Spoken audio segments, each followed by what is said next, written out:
बिस्मिल्लाहिर्रहमानिर्रहीम। आज के बेटा जो हमारा टॉपिक है वो है structure of molecule. Structure of molecule. इस टॉपिक को पढ़ने से पहले हम ये देखेंगे कि मॉलिक्यूल कैसे बनते हैं।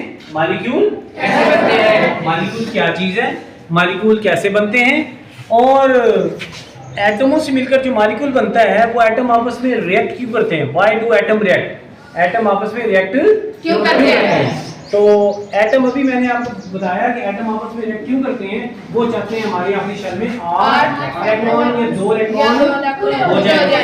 अब ये इलेक्ट्रॉन एटम में कहाँ पर पाए जाते हैं। आपने चैप्टर नंबर 2 में एटम का स्ट्रक्चर पढ़ा था। एटम का स्ट्रक्चर पढ़ा था। एटम का स्ट्रक्चर क्या था, अगर आपको थोड़ा सा रिव्यू करवा दिया जाए कि एटम के सेंटर में न्यूक्लियस होता है और न्यूक्लियस में प्रोटॉन्स होते हैं और न्यूट्रॉन होते हैं, और बाहर शेल होते हैं, जिसमें इलेक्ट्रॉन रिवॉल्व कर रहे होते हैं। क्या कर रहे होते हैं, इलेक्ट्रॉन रिवॉल्व कर। तो इलेक्ट्रॉन कहाँ पर पाए जाते हैं, शेल में। ये है शेल, ये है इलेक्ट्रॉन शेल में पाए जाते हैं। अब इलेक्ट्रॉन की भी इकसाम है, कुछ इनर इलेक्ट्रॉन होते हैं, कुछ आउटर इलेक्ट्रॉन होते हैं। जो आउटर मोस्ट इलेक्ट्रॉन होते हैं उनकी वजह से केमिकल रिएक्शन होता है। केमिकल रिएक्शन होता है। लेट्स सपोज आप एग्जांपल ले लें सोडियम की जरा एग्जांपल लें। सोडियम का एटॉमिक नंबर 11 है, तो सोडियम के प्रोटॉन की तादाद कितनी हो जाएगी, 11, और न्यूट्रॉन की तादाद 12। इसका एटॉमिक मास 23 है। एटॉमिक मास 23 है। तो इसके बाहर भी कितने इलेक्ट्रॉन होंगे, 11। पहले शेल में 2 इलेक्ट्रॉन, दूसरे शेल में 8, ठीक हो गया बेटा। तीसरे शेल में 1 इलेक्ट्रॉन, कितने, 1। अब गिने 1 2 और 8, 2 और 8 10 और 1 11 इलेक्ट्रॉन हो गए। मेरी बात समझ आ रही है जी। अब ये जो शेल है, आखिरी शेल, इसको वैलेंस शेल कहते हैं। क्या कहते हैं, वैलेंस शेल कहते हैं। याद रहेगा जी। कोई आपसे पूछे वैलेंस शेल क्या है, एटम का जो सबसे आखिर वाला शेल होगा उसको वैलेंस शेल कहते हैं, और उसमें जो इलेक्ट्रॉन पाए जाएंगे उन इलेक्ट्रॉन को क्या कह देंगे, वैलेंस इलेक्ट्रॉन। क्या कह देंगे बेटा, वैलेंस इलेक्ट्रॉन। अब ये जो केमिकल रिएक्शन होते हैं, केमिकल एटम आपस में मिलते हैं तो केमिकल रिएक्शन होते हैं। तो केमिकल रिएक्शन किसकी वजह से होते हैं, वैलेंस इलेक्ट्रॉन की वजह से।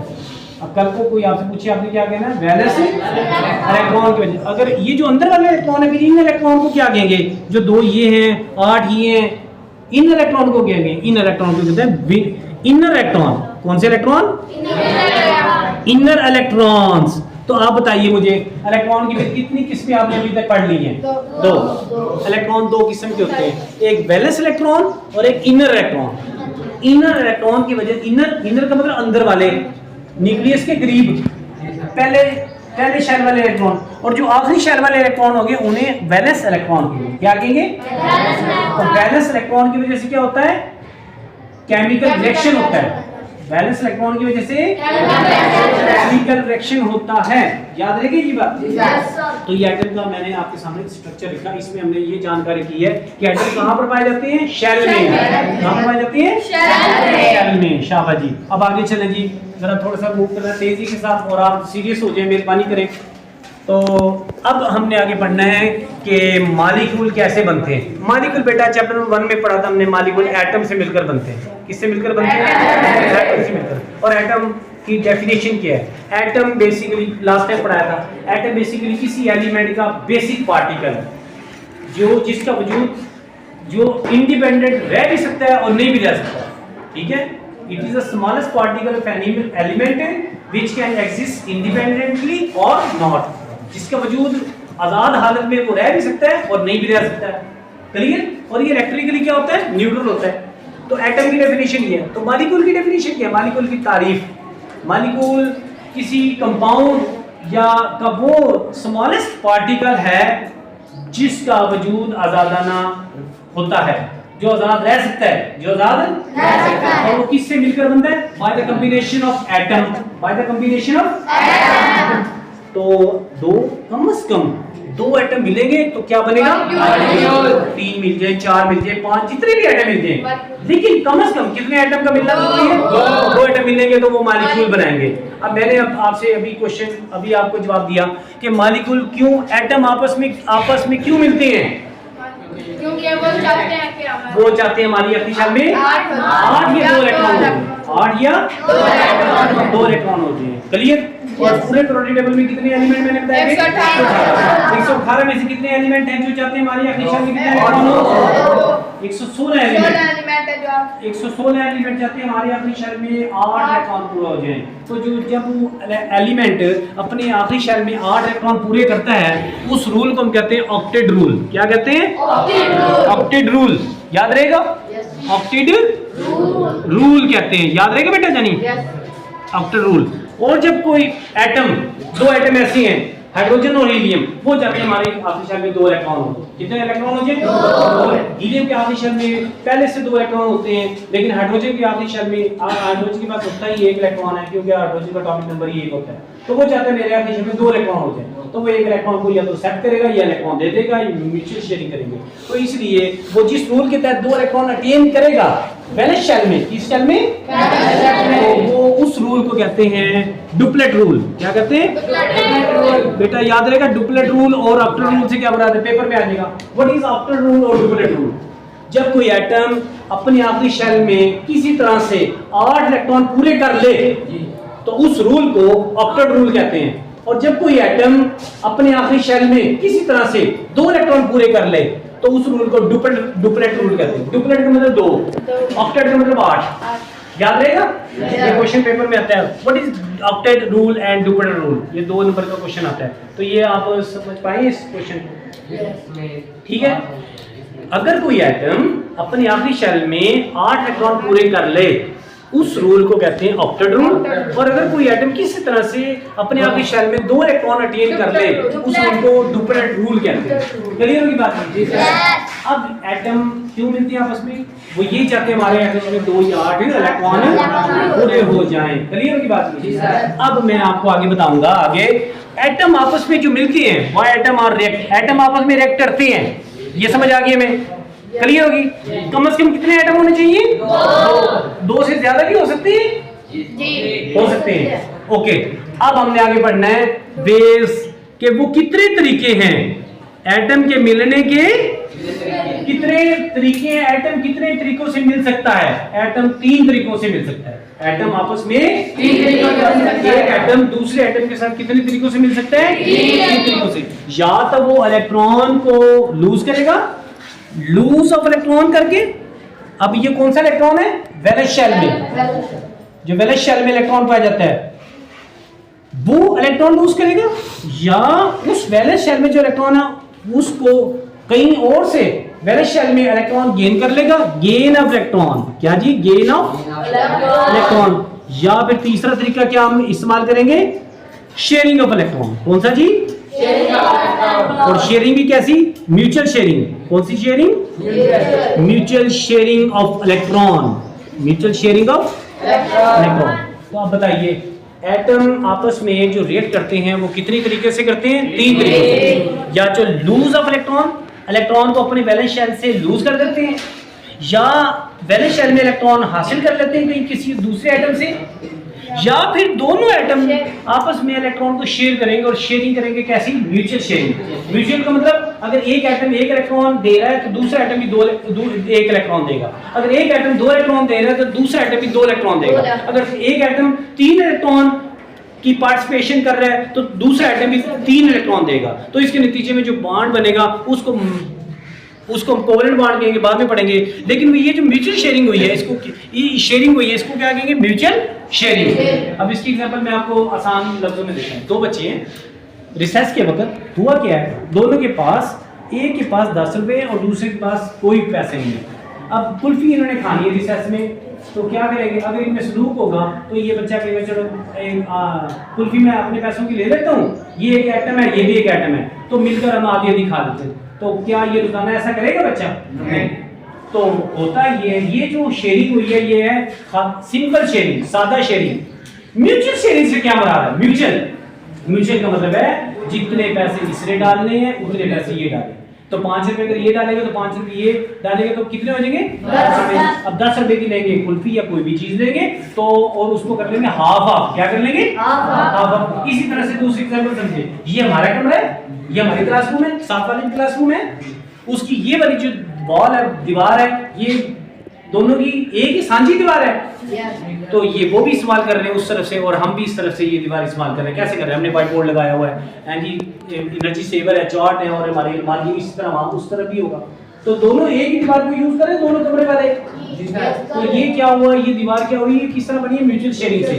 किस तरह शेयरिंग से? Mutual sharing. जब आप मकान बनाते हैं, अगर आपने पहले मकान बना लिया है तो आपका हमसाया मकान बनाने आएगा तो आप उससे मकान की जो मुश्तरका दीवार होगी उसका आधा पैसे नहीं लेते हैं ना? वो क्यों लेते हैं? वो इसलिए देते हैं आधी दीवार उसकी हो जाएगी और आधी आपकी, साझी दीवार। तो ऐसा जो शेयरिंग होगी इलेक्ट्रॉन की, जिसमें एटम एक इलेक्ट्रॉन को या दो इलेक्ट्रॉन को या कम से कम तीन इलेक्ट्रॉन को शेयरिंग करेंगे और शेयरिंग करने से क्या बनाएंगे?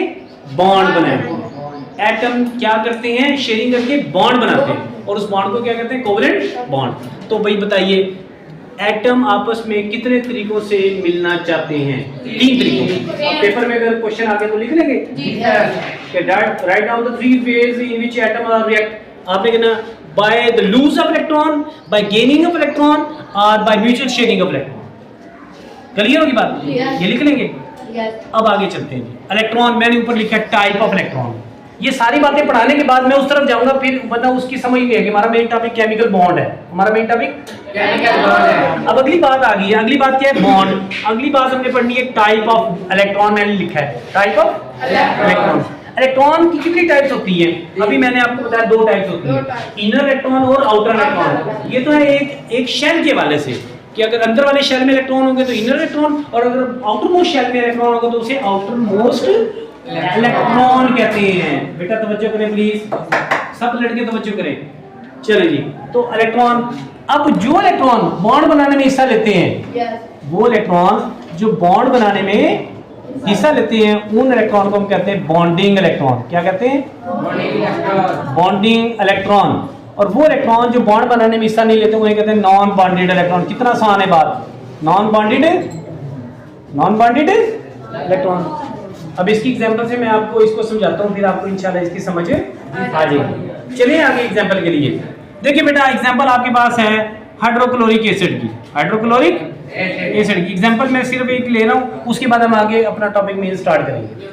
एग्जांपल हम लेते हैं HCl की। जी मैंने पहले कहा था आपने साथ में साथ लिखते रहना, बोलना नहीं है। HCl की हाइड्रोजन का एक एटम है और दूसरा एटम किसका है? बेटा आप साथ नहीं दे रहे मेरा, देख लें, मजा नहीं आ रहा इस तरह मजा नहीं आ रहा। दूसरा एटम कौन सा है? क्लोरीन का। हाइड्रोजन का एटॉमिक मास कितना होता है? 1। एटॉमिक नंबर एटॉमिक मास भी इसका 1 ही होता है। और क्लोरीन का एटॉमिक नंबर होता है 17। तो हम इनका बनाएंगे, पहले क्या बनाएंगे? इनके स्ट्रक्चर बनाएंगे और इनके आउटर मोस्ट शेल में देखेंगे कितने इलेक्ट्रॉन है। अगर हम हाइड्रोजन का देखें तो बेटा देखिए, हाइड्रोजन न्यूक्लियस और हाइड्रोजन के पहले शेल में ये 1 इलेक्ट्रॉन है, ये मैंने 1 लिख दिया, 1 इलेक्ट्रॉन। और क्लोरीन के पास कितने इलेक्ट्रॉन है? 17। तो पहले शेल प्रोटॉन भी 17 है और इलेक्ट्रॉन भी 17 है। पहले शेल में 2, दूसरे में 8 और तीसरे में फिर तो वो ज्यादा हो जाएंगे, 7 हो जाएंगे। 7 2 और 8 10 और 7 17, इसके 17 है। अब मुझे बताइए, अब मैं इसको ऐसे रिप्रेजेंट कर रहा हूँ। हाइड्रोजन के आउटर मोस्ट शेल में बेटा 1 इलेक्ट्रॉन है और क्लोरीन के आउटर मोस्ट शेल में कितने इलेक्ट्रॉन है? आखिरी शेल में 7। बेटा आखिरी दायरे में तवज्जो नहीं है आपकी, मैं बता रहा हूँ, तवज्जो कर ले पिछले लड़के भी। 7 इलेक्ट्रॉन है, ये देखिए मैं रिप्रेजेंट कर रहा हूँ। 1 2 3 4 5 6 7। अब यहाँ पर एक मजे की बात है, क्वेश्चन आपने पूछा इलेक्ट्रॉन को, ये मैंने इलेक्ट्रॉन को रिप्रेजेंट किया आपके सामने। बेटा इलेक्ट्रॉन को रिप्रेजेंट करने के 2 मेथड है। इलेक्ट्रॉन को रिप्रेजेंट करने के वो क्या बनेगा हमारा question? Representation of electron. Number 1 dot और नंबर 2 क्रॉस। इलेक्ट्रॉन को पेपर पर ज़ाहिर करने के 2 तरीके हैं। नंबर 1 मेथड डॉट नुक्ता और नंबर 2 तरीके है ज़रफ़ का निशान, जिसे हम क्रॉस कहते हैं। समझ आ रही है? समझ आ रही है लास्ट वन? तो अब मैंने अगर पूछ लिया आपसे, मैं ये रेस करूंगा, उसके बाद मैंने पूछना है और आपने जवाब देने हैं। इलेक्ट्रॉन को रिप्रेजेंट करने के कितने मेथड होते हैं? एक डॉट और एक क्रॉस। डॉट और बताइए हाइड्रोजन के पास जो एक इलेक्ट्रॉन था उसको मैंने किससे रिप्रेजेंट किया? डॉट से। और क्लोरीन के पास जो आउटर मोस्ट शेल में इलेक्ट्रॉन थे उसको किससे रिप्रेजेंट किया? क्रॉस से। तो कितने क्रॉस लगाए? 7। अब मुझे बताइए ये जो मैंने अभी आपको बात बताई थी एग्जांपल से, एक एटम ये एक एटम क्लोरीन का है, डिफरेंट एटम है, सेम एटम भी हो तो फिर भी ठीक है। तो ये इसके पास एक इलेक्ट्रॉन, इसके पास आखिरी शेल में 7 इलेक्ट्रॉन है, तो क्या ये 7 इलेक्ट्रॉन देगा और ये 1 इलेक्ट्रॉन देगा फिर कौन बनेगा? नहीं। एक इलेक्ट्रॉन ये हाइड्रोजन एटम देगा और क्लोरीन Cl जो 7 इलेक्ट्रॉन इसके पास है उसमें से ये सिर्फ 1 इलेक्ट्रॉन देगा। कितने इलेक्ट्रॉन देगा? एक। तो जब एक इलेक्ट्रॉन देगा तो ये वाला इलेक्ट्रॉन और ये वाला इलेक्ट्रॉन तो ये मिलकर क्या बनाएंगे? बॉन्ड बनाएंगे। तो ये बॉन्ड बनेगा तो बाकी इसके पास कितने इलेक्ट्रॉन रह जाएंगे?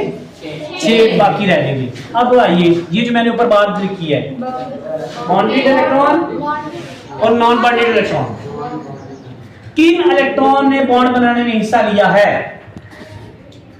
बॉन्ड बेटा एक हाइड्रोजन का इलेक्ट्रॉन और एक क्लोरीन का इलेक्ट्रॉन, इन दोनों इलेक्ट्रॉन को क्या कहेंगे?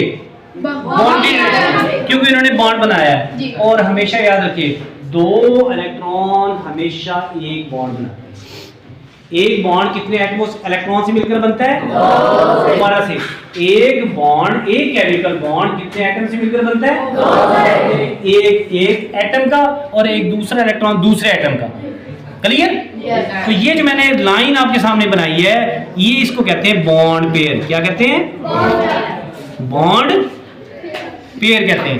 अब ये जो ये 3 पेयर इसके रह गए हैं जोड़े, क्लोरीन के कितने इलेक्ट्रॉन रह गए? 6। और ये किस फॉर्म में है? पेयर की फॉर्म में है। किसकी फॉर्म में? ये एक पेयर, ये दूसरा पेयर, ये तीसरा पेयर। टोटल तो 6 ही इलेक्ट्रॉन है ना? टोटल तो कितने इलेक्ट्रॉन है? 6 इलेक्ट्रॉन। तो ये 3 पेयर, इन्होंने तो केमिकल बॉन्ड बनने में हिस्सा नहीं लिया, तो इन इलेक्ट्रॉन को क्या कहते हैं? नॉन बॉन्डेड इलेक्ट्रॉन कहते हैं। तो अब कौन बच्चा बताएगा इस एग्जांपल में बॉन्डेड इलेक्ट्रॉन कौन से हैं और नॉन बॉन्डेड इलेक्ट्रॉन कौन से हैं? सर जो केमिकल बॉन्ड बनाने में जिन्होंने पार्टिसिपेट किया, शिरकत की, हिस्सा लिया, वो बॉन्डेड इलेक्ट्रॉन, और जिन्होंने बॉन्ड बनाने में हिस्सा नहीं लिया वो नॉन बॉन्डेड इलेक्ट्रॉन। और नॉन बॉन्डेड इलेक्ट्रॉन चूंकि पेयर फॉर्म में है इसलिए इनको कहते हैं लॉन पेयर ऑफ इलेक्ट्रॉन। क्या कहते हैं? Lone pair electron. Non pair electron कहते हैं। रिव्यू कर लेते हैं। और मॉलिक्यूल कैसे मिलते हैं? मॉलिक्यूल क्यों बनते हैं? क्योंकि एटम जाते हैं हमारे यहाँ शेल में 8 इलेक्ट्रॉन या 2 इलेक्ट्रॉन, 8 या 2 इलेक्ट्रॉन, उसके लिए मॉलिक्यूल बनते हैं, उसके लिए एटम आपस में रिएक्ट करते हैं। फिर मैंने आपसे कहा कि टाइप ऑफ इलेक्ट्रॉन, इलेक्ट्रॉन कितनी टाइप्स होते हैं। हमने एक लिहाज से देखा एक एटम के स्ट्रक्चर में अगर तो इनर शेल में इलेक्ट्रॉन होंगे उनको हम इनर इलेक्ट्रॉन कह देंगे, अगर आखिरी शेल में आखिरी गोल दायरे में इलेक्ट्रॉन होंगे तो उसे क्या कह देंगे? Outer most electron. और मैंने आपको ये भी कहा, ये भी समझाया कि आउटर मोस्ट इलेक्ट्रॉन की वजह से केमिकल रिएक्शन होता है। आपस में जो एटम मिलते हैं वो कौन से इलेक्ट्रॉन मिलते हैं? उनके आखिरी शेल में जो इलेक्ट्रॉन पाया जाता है। अब ये 7 में से 1 इलेक्ट्रॉन मिला और इसके 1 इलेक्ट्रॉन था हाइड्रोजन का, वो मिला, तो उन्होंने मिलकर बेटा देखो आपके सामने बॉन्ड बना दिया। और इस बॉन्ड को हम पेपर पर और व्हाइट बोर्ड पर रिप्रेजेंट कर सकते हैं। ठीक है, लाइन की मदद से। किसकी मदद से? ये जो एक लाइन बनी है इसको हम केमिकल बॉन्ड कहते हैं, या इसका असल नाम है बॉन्ड पेयर। और बॉन्ड पेयर से मैंने आपको बताया इसको बॉन्ड पेयर क्यों कहते हैं इस बॉन्ड को? क्योंकि ये कितने इलेक्ट्रॉन से मिलकर बना है? 2। एक इलेक्ट्रॉन हाइड्रोजन का और एक इलेक्ट्रॉन कल को पेपर में आना है। हाइड्रोक्लोरिक एसिड का स्ट्रक्चरल फार्मूला लिख के दिखाएं, तो जो ऐसे करके लिखेगा ना, ऐसे करके लिख देगा, उसको 2 नंबर मिल जाएंगे, पेपर वाला उसको 2 नंबर देगा। अब वो ऐसे करके कौन लिखेगा? जिसको पता होगा सर ने पहले ये बताया, फिर ये बताया, फिर ये वाला स्टेप, फिर 4th स्टेप पे सर नहीं बताया। लेकिन आप वहां पर ये डायरेक्ट भी लिख देंगे, आपको नंबर मिल जाएंगे। ये मैंने सिर्फ आपको समझाने के लिए 4 स्टेप किए। तो चैप्टर 4 का क्या नाम है? Structure of molecule. मॉलिक्यूल का स्ट्रक्चर कैसा है? चैप्टर में 2 में आपने एटम का स्ट्रक्चर पढ़ा, और एटम का स्ट्रक्चर मैंने आज भी आपको बताया। एटम के कितने पार्टिकल होते हैं? 3, इलेक्ट्रॉन, प्रोटॉन और न्यूट्रॉन। ये सिंपल सा एटम का स्ट्रक्चर है जो कि आपने चैप्टर 2 में पढ़ा। अब चैप्टर 4 में आपने मॉलिक्यूल का स्ट्रक्चर पढ़ना है कि मॉलिक्यूल का स्ट्रक्चर कैसा होता है। तो मॉलिक्यूल तो मिलकर बनते हैं एटमों से, ठीक है, तो एटम मिलकर मॉलिक्यूल बनाएंगे, फिर मॉलिक्यूल का फिर स्ट्रक्चर बनाएंगे, फिर हम ये जानकारी करेंगे कि एटम जो मिले हैं उनका एटॉमिक नंबर क्या है, वो किस अंदाज में मिले हैं, उनके मिलने का अंदाज किस तरह है, कितने अंदाज हो जाते हैं एटम के मिलने के, 3। या तो वो इलेक्ट्रॉन खारिज करेंगे, या वो इलेक्ट्रॉन गेन करते हैं, या वो म्यूचुअल शेयरिंग करते हैं। आपके सामने ये जो मैंने एग्जांपल दिया HCl की, हाइड्रोक्लोरिक एसिड की, ये किसकी एग्जांपल है, म्यूचुअल शेयरिंग। और जो बॉन्ड म्यूचुअल शेयरिंग इलेक्ट्रॉन से मिलकर बने, उस बॉन्ड को, ये जो बॉन्ड बना है, इस बॉन्ड को हम कहते हैं कोवलेंट।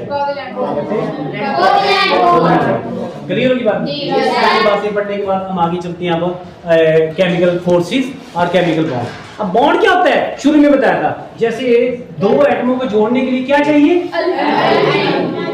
बॉन्ड, एक कशिश, एक फोर्स, एक एल्फी, एक समदबोर, कोई भी थोड़ी सी चीज। तो ये दो एटम नहीं है, ये पहले दोनों अकेले अकेले हैं, अब ये मिलकर रहना चाहते हैं, इस तरह मिलकर रहना चाहते हैं HCl की फॉर्म में, मॉलिक्यूल की शक्ल में। तो उनको क्या बनाना पड़ेगा, बॉन्ड, उनको जुड़ना पड़ेगा, एक बॉन्ड के जरिए से वो जुड़ कर रहेंगे। तो वो जो जुड़ने वाली फोर्स है उसको क्या कहते हैं, बॉन्ड। उसी को बॉन्ड कहते हैं, उसी को बॉन्ड पेयर कहते हैं, उसी को केमिकल फोर्स भी कहते हैं, उसी को केमिकल फोर्स। ऐसी फोर्स ऑफ अट्रैक्शन जिसके जरिए से दो या दो से ज्यादा एटम जुड़े रहे, आपस में जुड़े रहे। और जुड़ने के कितने अंदाज बताए, 3 अंदाज। ये बात क्लियर होगी? अब आगे चलते हैं। केमिकल फोर्सेस की तारीफ करने के बाद, केमिकल फोर्सेस हमारी बुक के लिहाज से कितनी तरह की होती हैं, 2 किस्म।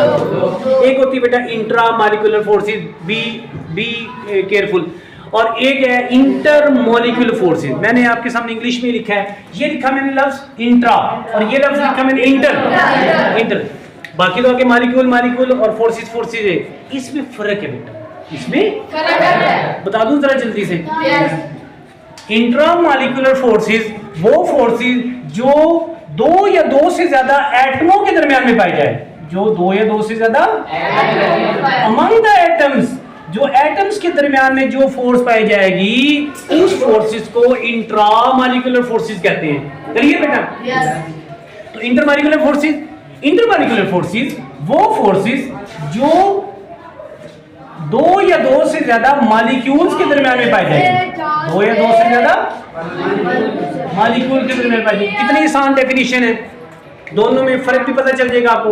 Intramolecular, what is the difference between intramolecular forces and intermolecular forces?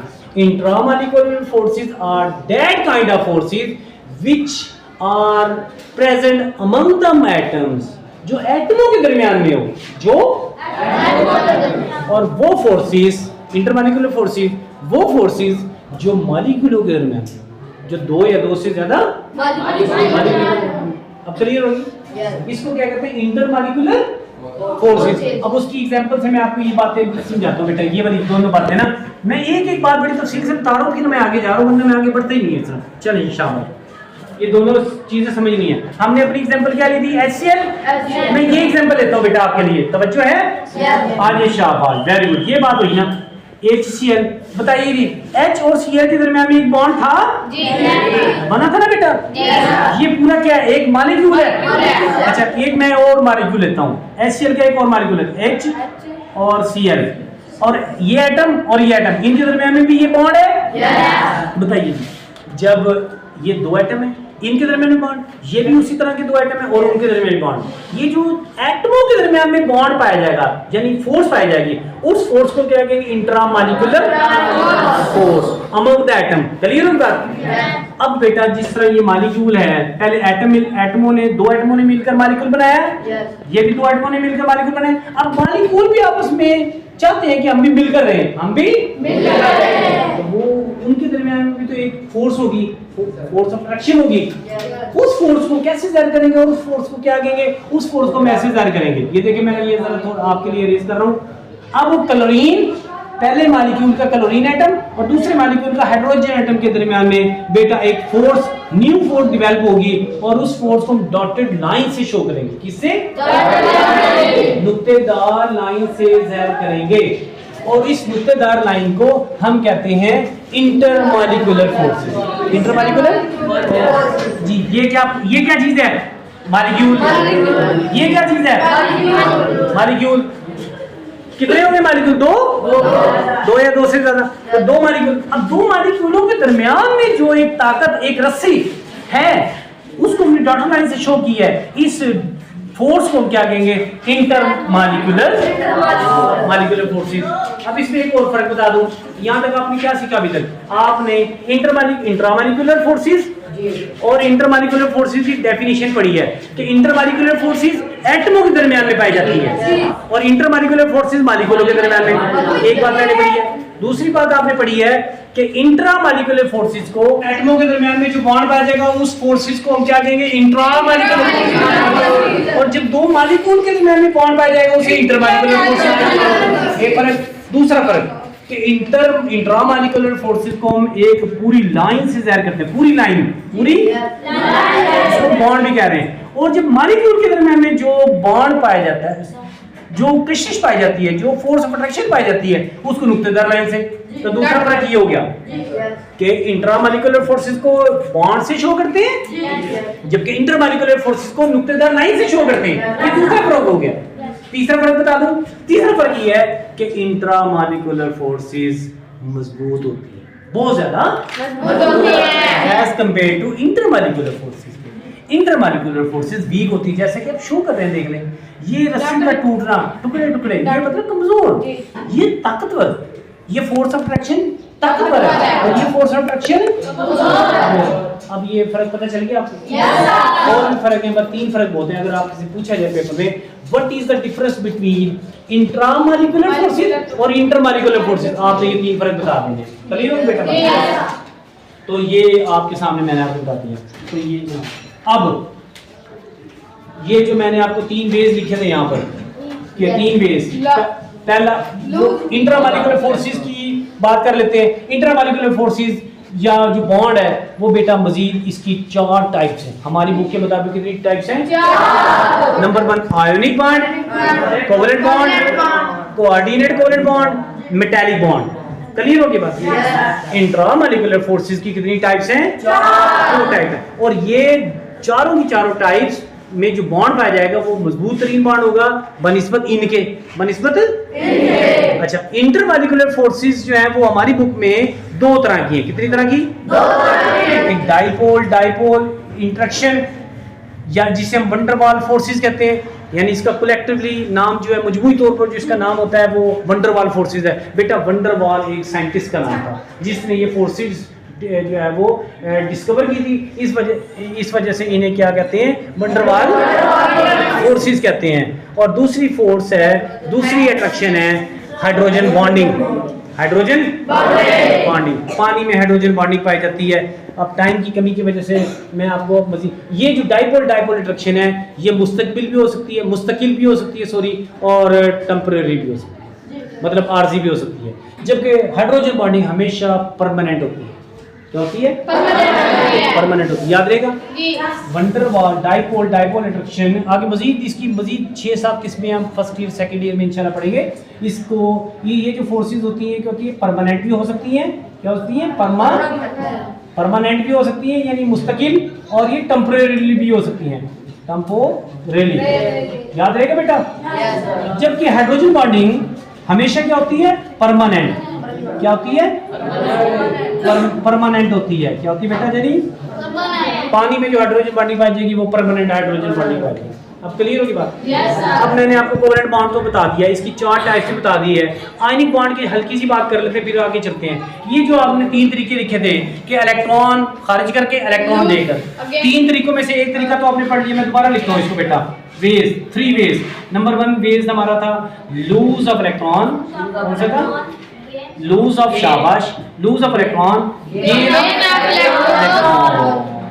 अब बस, अब तीसरा तरीका क्या था? Mutual sharing of electron. ये म्यूचुअल शेयरिंग ऑफ इलेक्ट्रॉन को हमने पढ़ नहीं लिया कि जब atom mutual sharing of electron से मिलेंगे, म्यूचुअल शेयरिंग ऑफ इलेक्ट्रॉन्स, तो उसके नतीजे में कौन सा बॉन्ड बनेगा? Covalent bond. और जब एक एटम इलेक्ट्रॉन को लूज करे और दूसरा एटम कंप्लीटली उस इलेक्ट्रॉन को गेन कर ले, उसके नतीजे में जो बॉन्ड बनेगा वो आयनिक बॉन्ड। बस हम आयनिक बॉन्ड को समझ लेते हैं आज। ठीक है, फिर हम इंशाल्लाह नेक्स्ट फर्दर लेक्चर में आगे मजीद डिस्कस करेंगे। क्लियर जी? चलिए ये वाला तरीका सीख लेते हैं। ये दो एटम, दो तरीके, जिस तरीकों से एटम आपस में मिलते हैं उसके लिए हम जो एग्जांपल लेंगे अपनी बुक में से वो लेंगे सोडियम क्लोराइड NaCl, जिसे हम कहते हैं टेबल सॉल्ट, नमक। आइए कितने एटम है बेटा? दो, एक सोडियम का और एक क्लोरीन का। 3 स्टेप है, 3 मैंने लाइनें लिख दी और हमारी बात खत्म हो जाएगी जी। पहली है सोडियम। सोडियम का एटॉमिक नंबर 11 और क्लोरीन का एटॉमिक नंबर 17। अभी मैंने पहले भी लिखा था क्लोरीन का। तो इसके जब हम इसका बनाते हैं, शेल बनाते हैं, इलेक्ट्रॉनिक कन्फिगरेशन करते हैं, इसके पहले शेल में 2 इलेक्ट्रॉन, दूसरे में 8 और तीसरे में 1 इलेक्ट्रॉन बेटा। देखो ना, 2 8 10 और 1। इसके भी 17 इलेक्ट्रॉन है, 17 ही प्रोटॉन है, 17 बनाते हैं जी। पहले शेल में बेटा 2, दूसरे में 8, तीसरे में 17 हो गए। अब मुझे बताइए, एक बात ज़हन में है ना, हर एटम चाहता है मेरे आखिरी शेल में 8 सिवाय हाइड्रोजन और हीलियम के, और ये सोडियम और क्लोरीन चाहते हैं हमारे आखिरी शेल में 8 इलेक्ट्रॉन हो। तो देखिए जरा, सोडियम के पास अपने आखिरी शेल में कितने इलेक्ट्रॉन हैं और क्लोरीन के पास अपने आखिरी शेल में कितने इलेक्ट्रॉन। अब क्या होगा? ये म्यूचुअल शेयरिंग तो नहीं करेंगे, ये तो नहीं करेंगे। अगर म्यूचुअल शेयरिंग का मतलब क्या है कि एक इलेक्ट्रॉन देना। अगर ये एक इलेक्ट्रॉन दें तो इनका गुजारा हो जाएगा? नहीं होगा गुजारा इनका। तो अब क्या करेंगे? ये करेंगे, लूज करेगा। एक एटम अपना एक इलेक्ट्रॉन लूज करेगा और दूसरा इलेक्ट्रॉन गेन करेगा। सोडियम क्या करेगा बेटा? सोडियम गेन करेगा, इलेक्ट्रॉन को लूज करेगा। क्या करेगा? अपने बैलेंस। ये वाला इलेक्ट्रॉन बेटा, ये वाला इलेक्ट्रॉन लूज करेगा और इसके ऊपर कौन सा चार्ज आ जाएगा? +1। ये वाला इलेक्ट्रॉन लूज किया। अब क्लोरीन की बारी आ गई। क्लोरीन की आखिरी शेल में कितने इलेक्ट्रॉन है? 7। नजर आ रहे हैं ना? चलिए क्लोरीन, ये मैं लिख रहा हूँ क्लोरीन इसी इलेक्ट्रॉन को गेन करेगा। जब गेन करेगा तो क्लोरीन के ऊपर कौन सा चार्ज आ जाएगा? -1। कौन सा चार्ज आ जाएगा? अब यहाँ से आपने एक और बात सीखी है। ये एक सोडियम का एटम है। एटम इलेक्ट्रॉन को जब लूज करता है तो वो कैटाइन बनाता है। क्या बनाता है? और जब कोई और दूसरा एटम इलेक्ट्रॉन को गेन करता है तो वो एनायन बनाता है। कैटाइन के ऊपर हमेशा कौन सा चार्ज होता है? पॉजिटिव। और एनायन के ऊपर इट मींस ये कैटाइन है और ये एनायन है। क्लियर होगी बात? कैटाइन और एनायन का। अब तीसरे स्टेप में क्या होगा? सोडियम का आयन, प्लीज तवज्जो करें, और क्लोरीन का आयन, ये वाला आयन, ये मिलकर क्या बनाएंगे? NaCl।